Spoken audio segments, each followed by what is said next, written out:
పశ్చిమ గోదావరి జిల్లా Akividu circle inspector కార్యాలయాన్ని డిప్యూటీ స్పీకర్ ఉండి నియోజకవర్గ ఎమ్మెల్యే రఘురామకృష్ణరాజు, జిల్లా కలెక్టర్ నాగరాణి ప్రారంభోత్సవం చేశారు. అనంతరం డిప్యూటీ స్పీకర్ రఘురామకృష్ణరాజు ఉండి నియోజకవర్గ ఇన్ఫ్రాస్ట్రక్చర్ నిధుల నుంచి రాజ్యసభ సభ్యులు బీద మస్తాన్రావుకు సహకారంతో ఉండి నియోజకవర్గం 4 మండలాలైన ఉండి, ఆకివీడు, కాళ్ల, పాలకోడేరు పోలీస్ స్టేషన్లలో బొలెరో వాహనాలను బహుమతిగా అందజేశారు. ఈ సందర్భంగా డిప్యూటీ స్పీకర్ రఘురామకృష్ణరాజు మాట్లాడుతూ ఆకివీడు సర్కిల్ ఇన్స్పెక్టర్ కార్యాలయం అద్దె భవనంలో ఉండేదని, ఇప్పుడు సొంత భవనం నిర్మించి ప్రారంభోత్సవం చేశామని, రాబోయే రోజుల్లో ఈ కార్యాలయంలోనే కంట్రోల్ రూమ్ కూడా ఏర్పాటు చేస్తామని, ఉండి నియోజకవర్గం మొత్తం సీసీ కెమెరాలు ఏర్పాటు చేసి నేరాలను కంట్రోల్ చేసే విధంగా చర్యలు తీసుకుంటామని తెలిపారు.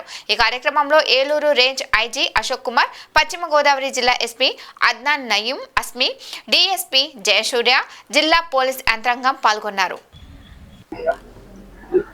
ఆకివీడు సర్కిల్ ఇన్స్పెక్టర్ ఆఫీస్ గతంలో అద్దె భవనంలో ఉండేది.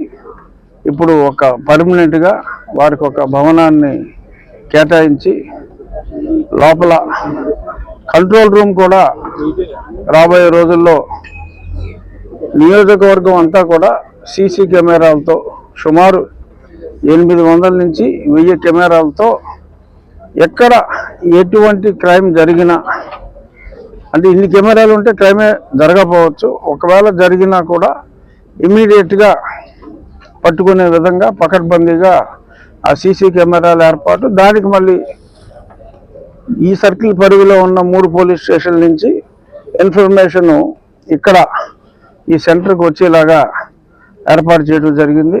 అలాగే ఒక ధైర్యం, ప్రభుత్వం చేయవలసిన పనుల్లో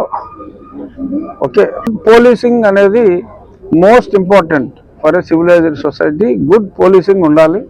ఆకివీడు సర్కిల్ ఆఫీసు కొత్త బిల్డింగ్ ఇనాగరేట్ చేసే వాహనాలు మాకు ఇచ్చారు. దానికి ఎంతో మేము వారి కృతజ్ఞత తెలియజేస్తున్నాము. ఈ వెస్ట్ గోదావరి జిల్లా కొత్తగా ఫామ్ అయింది భీమవరం హెడ్ క్వార్టర్స్గా. కొద్దిగా పోలీస్ ఇన్ఫ్రాస్ట్రక్చరు వెనకబడి ఉంది. సో ఉండి ఎమ్మెల్యే గారు మాకు అన్ని విధాలుగా సహకరిస్తామని చెప్తున్నారు. డిప్యూటీ స్పీకర్ గారు police infrastructure, DPO, SP office కానీ అన్నిటికి కూడా వారు సహకరిస్తామని మాకు చెప్పారు.